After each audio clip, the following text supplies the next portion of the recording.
Hi. Welcome to List Movies. Today I will show you the American epic science fiction film called Dune. Spoilers ahead, watch out, and take care. Humans have unfolded many secrets of the universe and now travel from planet to planet. Different planets have turned into different nations and are governed by a single Padisha emperor named Shaddam Carino IV. The planets have houses with their respective dukes who in turn follow the orders of the Emperor Shaddam. One of such planets is the planet of Arrakis. It is a harsh desert planet that is the only source of a rare substance called spice. Spice is a valuable substance that extends human vitality and is critical for interstellar travel. Hence, Arrakis, despite its harsh conditions, is considered the most valuable planet in the known universe. Because of this, the noble houses are eager to rule the planet. At the beginning of the movie, a native of the Arrakis named Chani narrates that they have been ruled by the noble House Harkonnen for a long time. The House Harkonnen is cruel to natives of Arrakis, but the poor natives cannot fight House Harkonnen, which is under the Emperor Shaddam's control. Chani also says that one day, all of a sudden, House Harkonnen's troops leave Arrakis.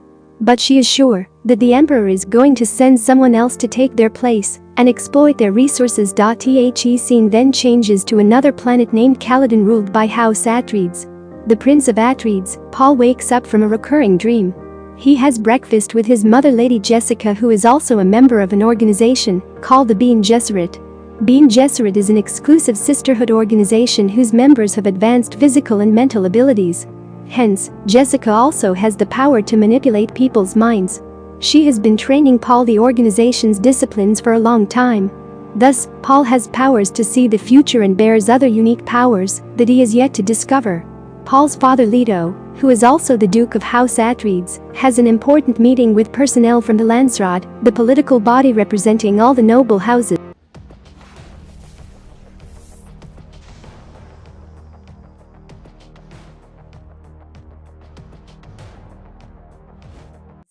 In the evening, everyone in Atreides welcomes the VIPs who have brought a note from the Emperor Shaddam himself.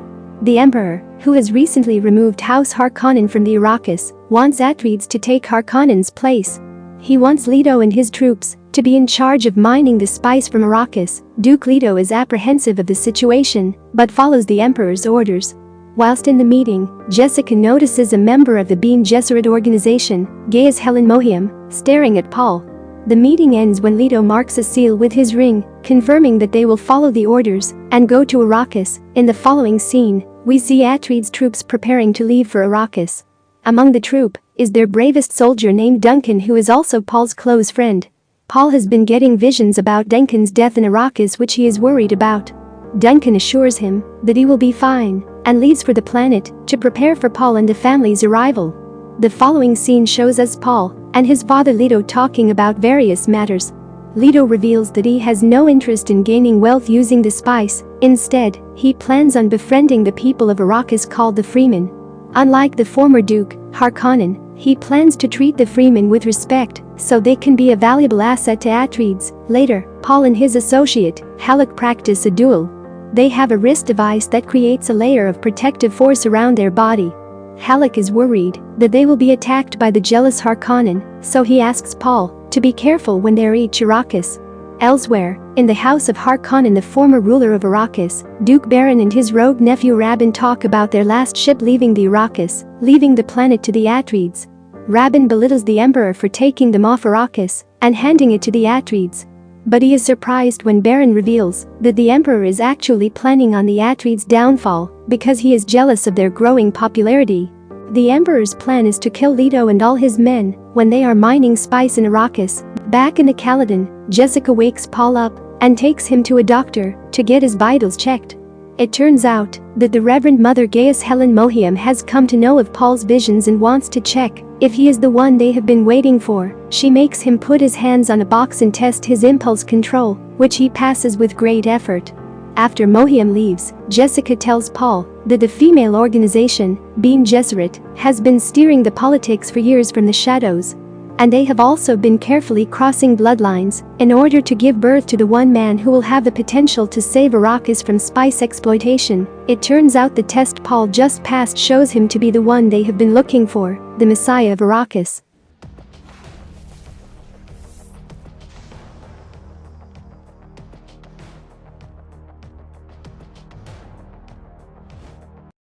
The very next day, Leto, Paul, Jessica, and their troops leave for Arrakis and land on the planet.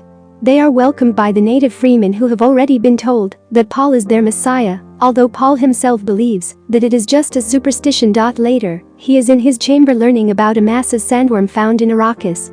To be safe from it, the freemen walk in irregular motions in the sand. As Paul watches holograms, a deadly insect emerges from a wall and tries to kill him. But Paul saves himself at the right time. On investigating, it is found that a Harkonnen soldier has been hiding in the walls to kill Paul. The scene shifts to Baron meeting Mohiam. She knows about the Emperor and Baron's plan to attack Atreides, but cannot do anything because it is the Emperor's order. However, she asks Baron not to kill Jessica and Paul. Baron agrees to do as she says, but plans to throw the two in the sand for the sandworms to kill. Back on Arrakis, a meeting is held where the officials discuss their plan to mine the spices.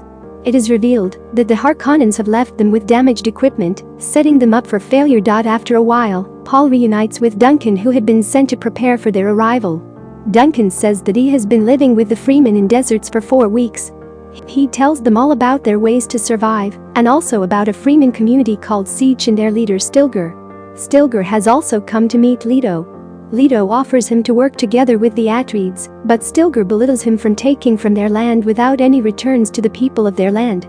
They separate on a good note after Leto promises to never harm the Sieges.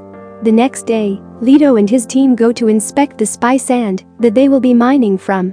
They meet a freeman and an imperial ecologist named Dr. Lyot Kynes.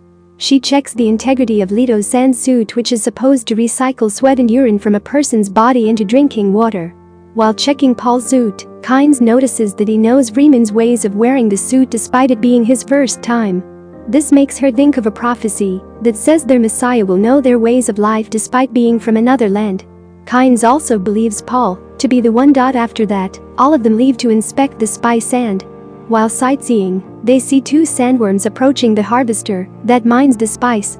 It seems to be a usual problem as a carrier is sent to lift the harvester to get it out of the worm's reach. However, the carrier's anchor breaks, and it is unable to lift the machine. A crew of 21 are inside the harvester who are about to be attacked by the worms. Leto thinks quickly and orders everyone to get their aircraft closer to the device and get the crew on board. They land on the sand minutes before the worm attacks and manage to save the crew.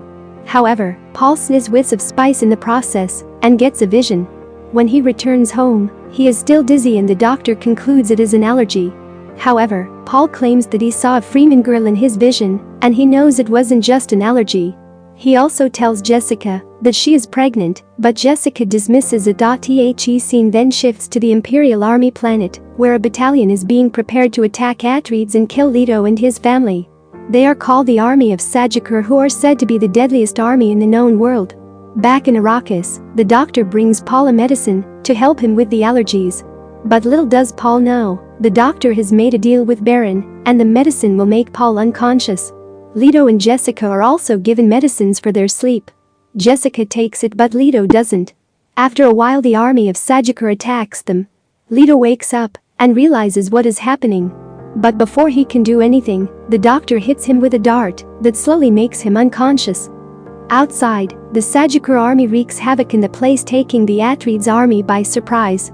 Since the Sagikar is double in number and has several weapons, they soon overpower the Atreides. At the same time, the doctor tells an injured Leto that Baron has abducted his wife, so he had to do what he says. The doctor then takes off Leto's ring to give it to Paul. He also places a poisonous molar tooth in Leto's jaw, saying that if he bites hard enough, the tooth with secret poisonous gas will kill everyone around. Meanwhile, the Sagikar army abducts Paul and Jessica to throw them in the sand. Paul wakes up in an aircraft with his mother, gagged and tied beside him. She can use her power to manipulate people and make them do what they are told. So the two use their powers and manage to kill their abductors. Paul finds a Fremkit placed by the doctor for their help.